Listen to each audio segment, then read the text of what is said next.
Okay, Assalamualaikum dan salam sejahtera. Terima kasih kerana sudi untuk meluangkan masa pada pagi ini untuk mendengarkan rancangan kami dalam membuat satu bisnes, iaitu hmm, bisnes apa tuan-tuan? Social enterprise. Ya. Social enterprise. Okey. Baik. Okey, pertama sekali saya akan memperkenalkan ahli-ahli dalam grup ini, iaitu terdiri daripada Muhammad Hafiz bin Agul Ghani. Okey, kemudian Ahmad Muhaimin Izzat bin Abdul Razak, dan akhir sekali saya Muhammad Yusof Izzuddin bin Sinobahi. Okey, slide seterusnya. Okey, ini adalah bisnes kami, iaitu bisnes penghantaran makanan. Ini merupakan logo kami. Di sebelah kiri pula About Us tu adalah moto kami lah, berkaitan dengan kami punya moto, visi dan misi. Seterusnya. Okey, ini adalah beberapa isi-isi penting dalam kami merancang untuk menghasilkan bisnes ini.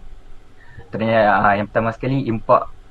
Import daripada bisnes yang dijalankan memudahkan para pelanggan untuk mendapatkan makanan, terutamanya waktu pandemik COVID-19 ini. Pelanggan hanya perlu membuat pesanan melalui aplikasi kami, iaitu fast food, iaitu satu aplikasi daripada Yiha Delivery, di mana rider ataupun runner kami akan melakukan penghantaran dan sepantas yang mungkin. Okey, kemudian potensi pertumbuhan. Perniagaan kami ini membuka peluang kepada mereka yang mengalami masalah penganggur ataupun dibuang kerja sewaktu COVID ini. Jadi kami membuka peluang ini untuk golongan, terutamanya golongan B14 yang terjejas akibat wabak COVID ni lah. Dengan cara ni, syarikat kami dapat memastikan potensi pertumbuhan berlaku secara positif dengan kadar pelibatan ataupun permintaan yang tinggi oleh golongan ini. Kemudian kemampanan. Kemampanan ni ataupun merupakan sustainability dalam bisnes ini, kami akan memastikan semua pihak dapat merasai pengalaman bekerja ataupun menggunakan bisnes tanpa rasa ditindas, di mana anda sebagai runner ataupun pelanggan akan mendapat keuntungan yang berpatutan.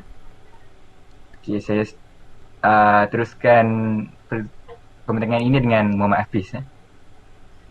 Okey, terima kasih Sof. Okey, seterusnya ialah kreativiti dan inovasi produk atau idea. Okey, poin yang pertama ialah masa penghantaran. Okey, kami akan meminimumkan waktu penghantaran makanan supaya lebih pantas dengan menggunakan sistem rantaian penghantaran oleh runner yang terdekat dengan lokasi pesanan atau pelanggan kami. Okey, yang kedua ialah latihan. Setiap runner yang bekerja dengan kami akan diterima berkhidmat dalam bisnes ini akan diberikan latihan berkaitan etika kerja melalui pendekatan secara bengkel atau camp terlebih dahulu bagi memastikan kualiti pekerjaan akan sentiasa terjamin. Okay, seterusnya ialah dari segi keselamatan. Jaminan keselamatan akan sentiasa diutamakan oleh syarikat kepada semua pihak, termasuk pihak syarikat dan pelanggan. Syarikat akan memastikan sekiranya terdapat sebarang isu keselamatan yang melibatkan rider maupun staf syarikat kami akan diberi keutamaan dan segala pertolongan yang kami mampu. Okey, poin yang seterusnya ialah pendekatan dan kaedah. Okey, yang pertama adalah melaksanakan tempoh operasi premium kepada pelanggan bersasar. Okay, tempoh operasi premium ini memerlukan pelanggan tertentu untuk membayar caj penghantaran yang sedikit tinggi, di mana syarikat kami akan memberi jaminan waktu penghantaran yang dijamin kepada pelanggan.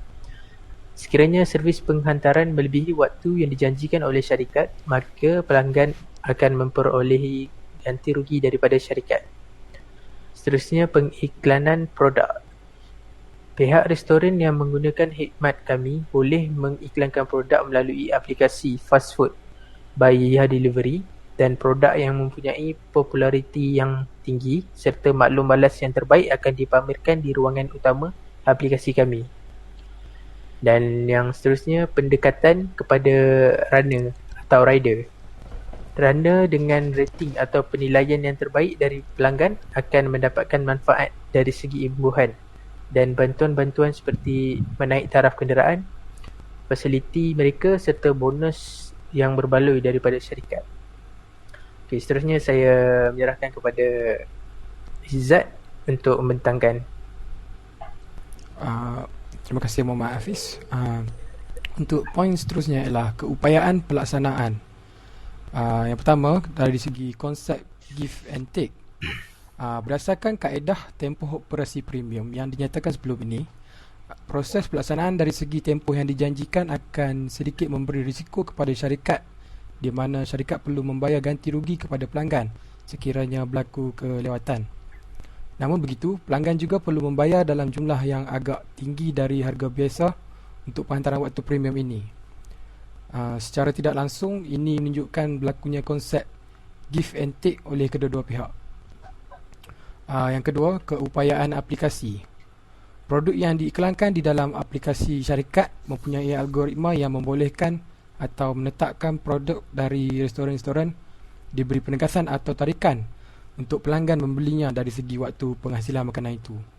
Harga yang ditawarkan daripada restoran serta customer rating oleh pelanggan sebelumnya yang telah menggunakan aplikasi kami. Tiga, manfaat kepada semua pihak. Syarikat menjanjikan manfaat kepada semua pihak di mana tiada yang akan ditindas, terutamanya pelanggan dan runner. Pihak syarikat akan mencuba sebaik mungkin untuk menjaga kebajikan staf dan memberikan servis yang terbaik kepada pelanggan. Beberapa inisiatif akan diberikan kepada runner yang cemerlang dalam syarikat, seperti memberikan habuan berbentuk kenderaan yang terbaik di dalam pasaran, set uniform yang selesa atau delivery box yang terbaru tanpa bayaran, manakala pelanggan akan diberikan diskaun dan promosi yang dijamin berpatutan daripada syarikat. Okey, untuk seterusnya. Seterusnya ialah kebolehsanaan perniagaan. Yang pertama ialah persaingan. Sebagai satu syarikat yang baru dalam jenis perniagaan yang besar, sememangnya akan mempunyai persaingan yang hebat daripada syarikat-syarikat yang lain yang lebih berpengalaman. Oleh itu, bagi memastikan kebolehsanaan syarikat dalam industri ini di masa akan datang, kami akan sentiasa berusaha memastikan moto, visi dan misi kami akan sentiasa ditepati dan tercapai untuk memuaskan hati para pelanggan dan tenaga kerja kami. Nombor dua ialah memastikan struktur organisasi syarikat yang berkualiti. Bagi menjalankan servis dalam syarikat ini, beberapa individu atau pihak akan dilantik untuk memegang jawatan yang penting seperti manager, mereka bentuk aplikasi dan individu yang mahir dalam merancang strategi marketing bisnes kami. Seterusnya, cadangan dan jumlah penggunaan dana. Pertama adalah tajaan. Antara perancangan kami adalah untuk mencuba mendapatkan beberapa tajaan atau melakukan kerjasama bersama syarikat-syarikat otomotif negara, terutamanya syarikat yang membekalkan motosikal, serta tajaan daripada syarikat pembuatan pakaian untuk menyediakan pakaian rasmi yang sesuai dengan syarikat kami. Usaha ini memerlukan satu pembincangan yang teliti, memastikan situasi menang-menang di antara semua pihak. Sebagai contohnya ialah beberapa jumlah daripada keuntungan syarikat kami akan dibahagikan sebagai komisen kepada penaja-penaja kami. Okey, terima kasih kerana sudi meluangkan masa bersama kami. Terima kasih. Terima kasih semua.